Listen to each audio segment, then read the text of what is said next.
We hear the word love in our readings this week more than a dozen times. And so it's pretty important, I think, that we know exactly what that word means in the context of the Bible and of our gospel today, especially since it is such an important commandment that we're given by God. No one has greater love than this, to lay down one's life for one's friends. St. Maximilian Kolbe was a Polish man that was born in 1889. At the age of 12, he had a vision of the Blessed Virgin Mary, whose month we celebrate this May. May is the month of Mary. And she held before Maximilian two crowns, one white, the other red. And she asked him which one he would like. The white one, she said, represented a complete and total gift of his self, of his celibacy and everything to a religious order, and the other one represented, the red one represented the crown of martyrdom, of actually dying for the sake of the gospel. And his reply to the offer was that I would like both. And so when he was a young lad, he entered the novitiate for the Capuchin Franciscans in Poland. By 1941, however, because of the German invasion in the 1938 into Poland, he was eventually arrested, his convent cleaned out, and landed in the end in the Auschwitz concentration camp. It was in that concentration camp during a prisoner escape, I believe there was 12 prisoners that escaped, that the Germans decided that they were going to kill 12 prisoners because of the 12 that escaped, hoping to discourage any other would-be escapees. And as they lined them up, they picked out 12 that they chose to be sentenced to solitary confinement to what they called a starvation bunker. They all stepped forward, except one man in particular had dropped to his knees before the guards, begging them to spare his life because he had a family and children. Not willing to go through negotiations and realizing it, St. Maximilian Kolbe, who was also standing in the line, stepped forward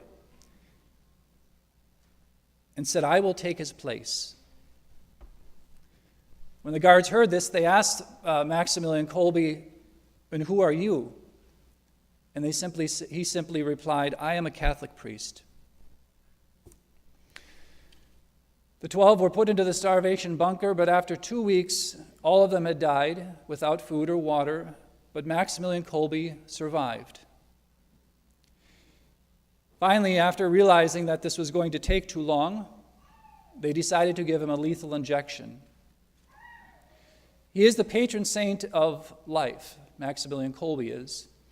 He had given himself very early to the Immaculate Virgin Mary and was in her service for almost his entire life, putting out pamphlets of propaganda, starting something called the Militia Immaculata, the Immaculate Military of Mary. But he followed that great dictate in the gospel today that says, no one has greater love than this, than to lay down one's life for one's friends. The sacrifice of a martyr will always be the example of somebody who went to the extreme, even offering their life for the sake of another. Which brings me to our current state of affairs in our culture. What does love mean, really? St. Thomas Aquinas defined love as willing the good of the other, as other, not for a selfish motivation, but simply loving someone for the sake of loving them. To will the good of the other. Now, I think most of us here will the good of others. But he also added, to will the highest good is the highest form of love. So you may will the good of your spouses, your children, your parents, and maybe for your children it's the dream to grow up to be a sports star, maybe a successful businessman or woman, or maybe every other configuration that we're given to by the culture. That's great. That's wonderful. But how many of us look with the same Christian eyes at those same people that we call or we say we love, with the eyes towards salvation, which is the highest good. The most success you can have in this world will end eventually. But success you have in loving in order to save your own soul and for somebody else is the highest good that you can hope for anyone. Love has been redefined in our culture. When I was younger, my youngest brother, Dan, he was only 4 at the time, and my older brothers would be riding in the car with him outside of the presence of my mom and dad, and they would simply point out into fields, and they would say, pointing to cows, and they would say, "Hey, Dan, look at those chickens." And my brother, a little confused, trying to make the connection, like, well, milk comes from cows, but those are, okay, so those are chickens. After a month of this confusion, they had him straightened out, supposedly, convinced him that those cows out in the field were actually called chickens. What else are brothers for, right? But finally, one day, he was riding in the car with my parents on the same road, and he pointed out to the field, and he said, "Mom, Dad, hey, look, chickens." And Mom and Dad were a little, I don't know if they were afraid or a little confused, but they said, "Dan, those aren't chickens, those are cows." Oh. So now Dan's in a terrible state of confusion because he just learned in his young life that cows are cows and not chickens. Thank God he didn't try to milk one of them. And my parents were a little upset at my older siblings. Well, I can tell you from all of my exposure to cultural things, probably since the 1920s, I'm sort of an eclectic person. I like listening to music from every genre, old TV shows, everything. Almost everything that's been given to us has made us and given us the impression that love is a feeling. Everything we see on television, everything we look at in magazines, everything we're exposed to in music, almost everything, except good Christian music, at least they understand love in the context of God, has made us convicted that love is a feeling, and it's not. Love is a choice. It's an act of the will to will the good of the other, regardless of feeling. So that way, when I don't feel the same way about my spouse as I did on the day that I married him or her, that I live into the commitment that I've given on that marriage to love to the end, in sickness or in health, till death do us part.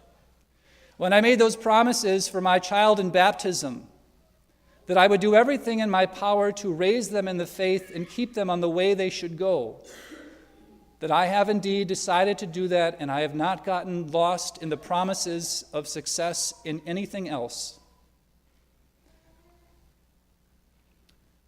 To love means to will the good of the other as other. And love is not a feeling. So what chance do I have to convince everyone in this congregation now, for example, that cows are actually chickens, and you've all been deceived? Not a very good chance. What chance then does God have of faithful Catholics sticking with him in his church, coming to this Mass that so often we conceive as boring because we don't get a feeling out of it? What chance do I have as a priest to convince people that the love of God is not a feeling? It's not an emotional arousal. It's not centered around rock music.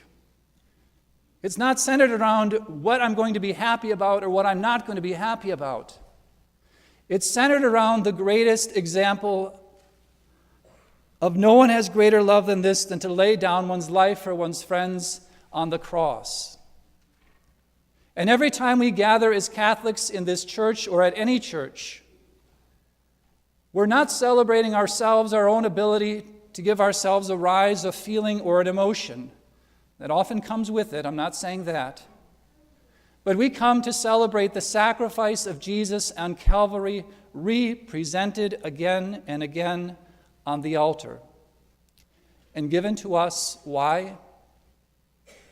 To know how much God loves us and gave himself up for us, but so that we would also have the courage to know that love means much more than a feeling, but it is in fact to will the good of another. And the highest good must always be salvation. The love on the cross was the reconciliation between Jesus, the Son, and the eternal Father, whose love we have been undertaken since the day of our baptism. And do not let people lead you astray. The cows are cows. The chickens are chickens. May we never confuse the two when it comes to what love really means.